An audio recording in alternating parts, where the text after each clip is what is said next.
Man, if you've been feeling down about yourself or your family, maybe you're a little bit dysfunctional and just want to feel better, I want to encourage you to read Emily Bronte's Wuthering Heights.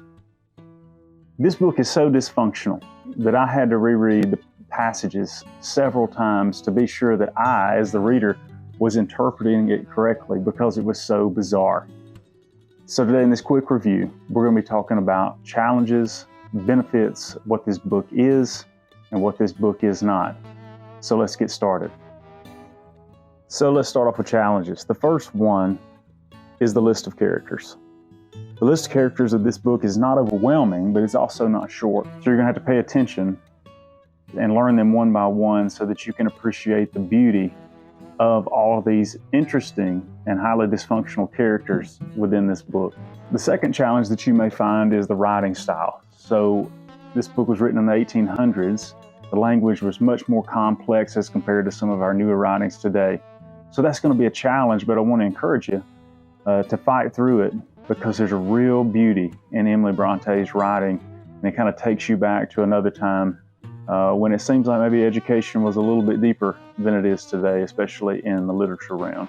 The third challenge is the time frame, obviously, written in the 1800s, is totally different. But I want to encourage you, even though it's very different than our society today, to engage in it, because one of the things that Emily does, and I'm going to talk about this, is she paints such a beautiful picture that you can actually go back and enjoy that more. But if you're into newer literature, this will be a challenge for you. The fourth challenge, and maybe this is really personal, you can leave something in the comments if you felt the same way, but the fourth challenge for me was the character Joseph, and I'm not going to spoil this if you've not read it, but Joseph is such a just bizarre guy. He's a pious Christian, but however, when you look at his character, it doesn't seem very Christian many times by the way that he treats other people. But the most challenging part about Joseph is that Emily writes his language, so this is in an English setting. So his language written is very difficult to read, and I found that to slow down my reading a lot as I was trying to interpret his old English with that thick English accent. But that was a challenge for me, but it also did add a good element to the book that was kind of interesting. Let's talk about benefits. The first benefit is also one of the challenges that I mentioned. So Emily Bronte's writing is so complex and so rich that it was challenging, but however, it was also a benefit because in that rich and challenging writing, she paints such a beautiful picture of the landscapes and the times that this book was written in, and it just really, many times, I found myself in my mind actually there with her, and I want to attribute that to her complex and rich writing style. The second benefit that I found was the intriguing and rich characters.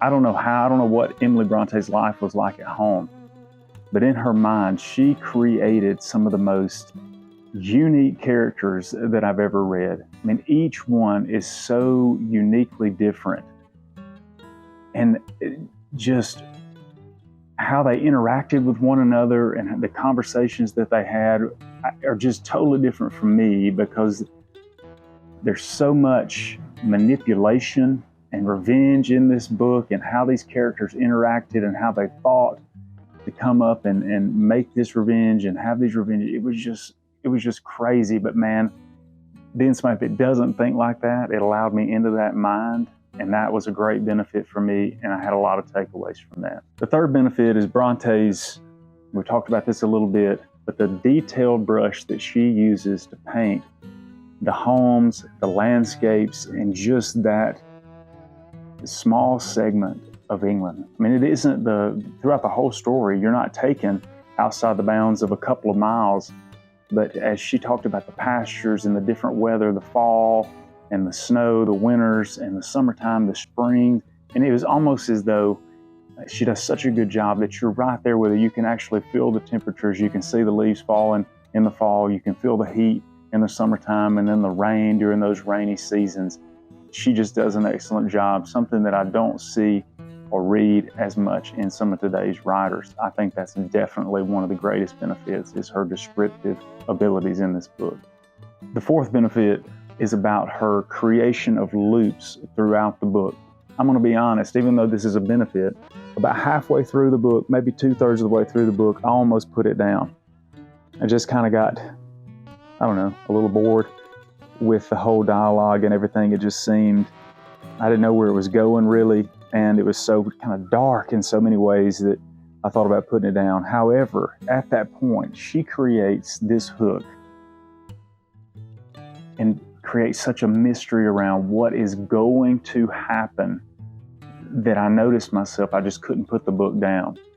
I was even looking for gaps in my schedule, or maybe even sometimes creating gaps in my schedule so that I could pick the book back up, because I had to know how it was going to end. She created such a mystique, such an intrigue that I couldn't, I had to resolve it. I had to resolve and know how this was going to turn out. And I'm going to be honest, it did not turn out exactly as I thought that it would. So if you like a good hook, if you like that mystery that is created by a good author, and you have to know how the challenge is going to be resolved, you will not be disappointed. She does an excellent job with this. All right, as we're tying this up, let's talk about what this book is not and what this book is. And I have 2 points under each. So the first, under what this book is not, an easy read. If you don't like to be challenged mentally, from a literature perspective, this book will not be for you, because it is a deep and very challenging book due to all the characters, the complex writing, and the other things that I've already noted.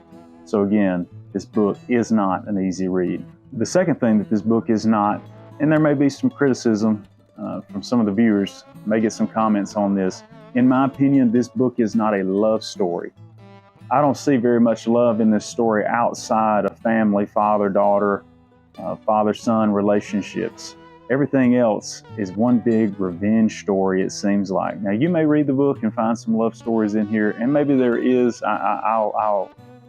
I'll admit that there are some moments where you see love, but overall, I think this is a story about revenge, not a story about love.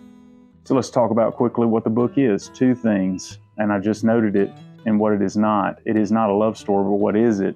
This book is a revenge story, and you see it from the very beginning to the very end.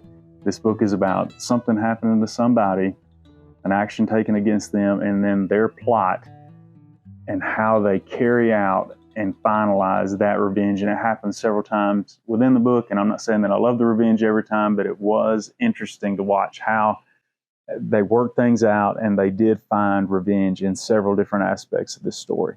So the final thing about what this book is about redemption. It's about redeeming characteristics, redeeming stories, redeeming plots that happen.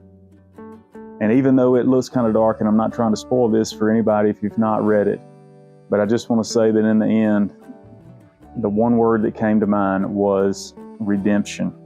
And even though it didn't look like it was going to happen, I believe it did happen in the end, at least in my opinion. It was a great redeeming story.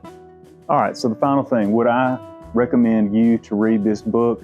I'm going to say absolutely yes. For me, it was a great book. It was a journey. It took a long time to get through it for me, because I had to broke it up into many sessions that started at the beach and then concluded after vacation back at home. But if you're trying to read through the classics, it's a definite. Even if you're not trying to read through the classics, maybe you're a young reader that's looking for a challenge, I think you'll absolutely find the challenge in Emily Bronte's Wuthering Heights. So this is my review and my reaction. I hope you enjoy the book. If you want to get it, there's a link in the show notes. The book is around $6 on Amazon. You can click the link and find it there. I appreciate you watching this review. We'll see you next time.